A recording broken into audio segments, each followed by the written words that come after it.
Well, the knives seem to be well and truly out for Schofield now.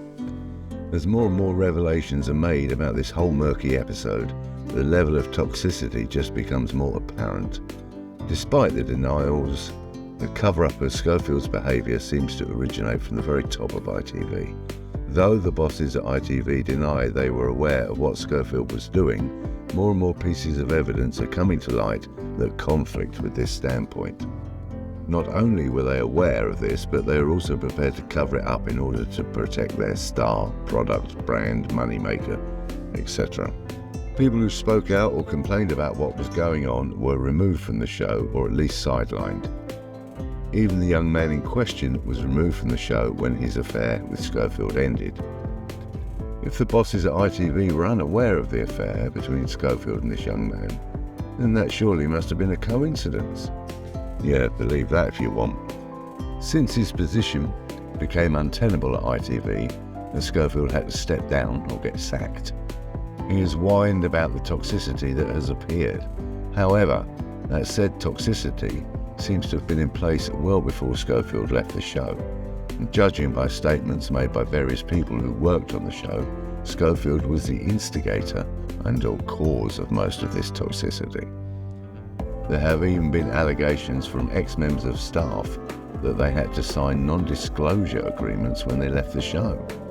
Eamon Holmes, who himself is an ex-presenter of the show, has not held back on his views about Schofield. Despite everyone's denial, Holmes had a strong suspicion of what was going on and thoroughly disagreed with its dishonesty.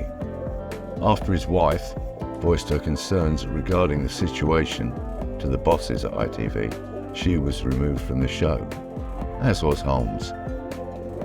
Holmes goes on to point out that both Schofield and Willoughby used the Insta story format when making statements about the situation. The reason for this being that these statements disappear after 24 hours. Therefore, anything that either of them says that turns out to be contradicted or untrue cannot be referred back to. Holmes then made his own statement on Twitter, which reads as follows. Schofield has just put out a delusional statement.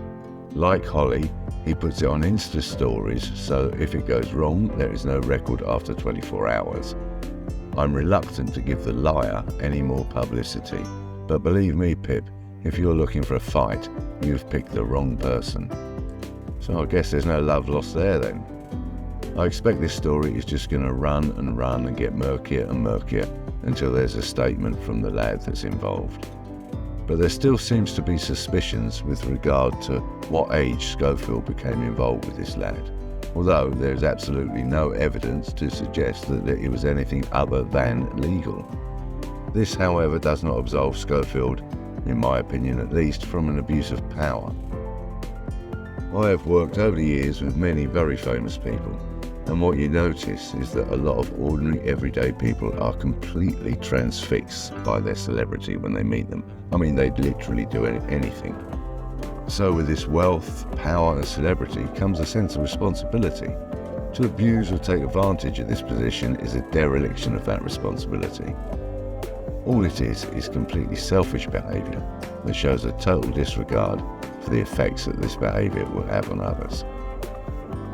Anyhow, I'm sure there's going to be more on this story, and I shall keep you updated when I have more myself.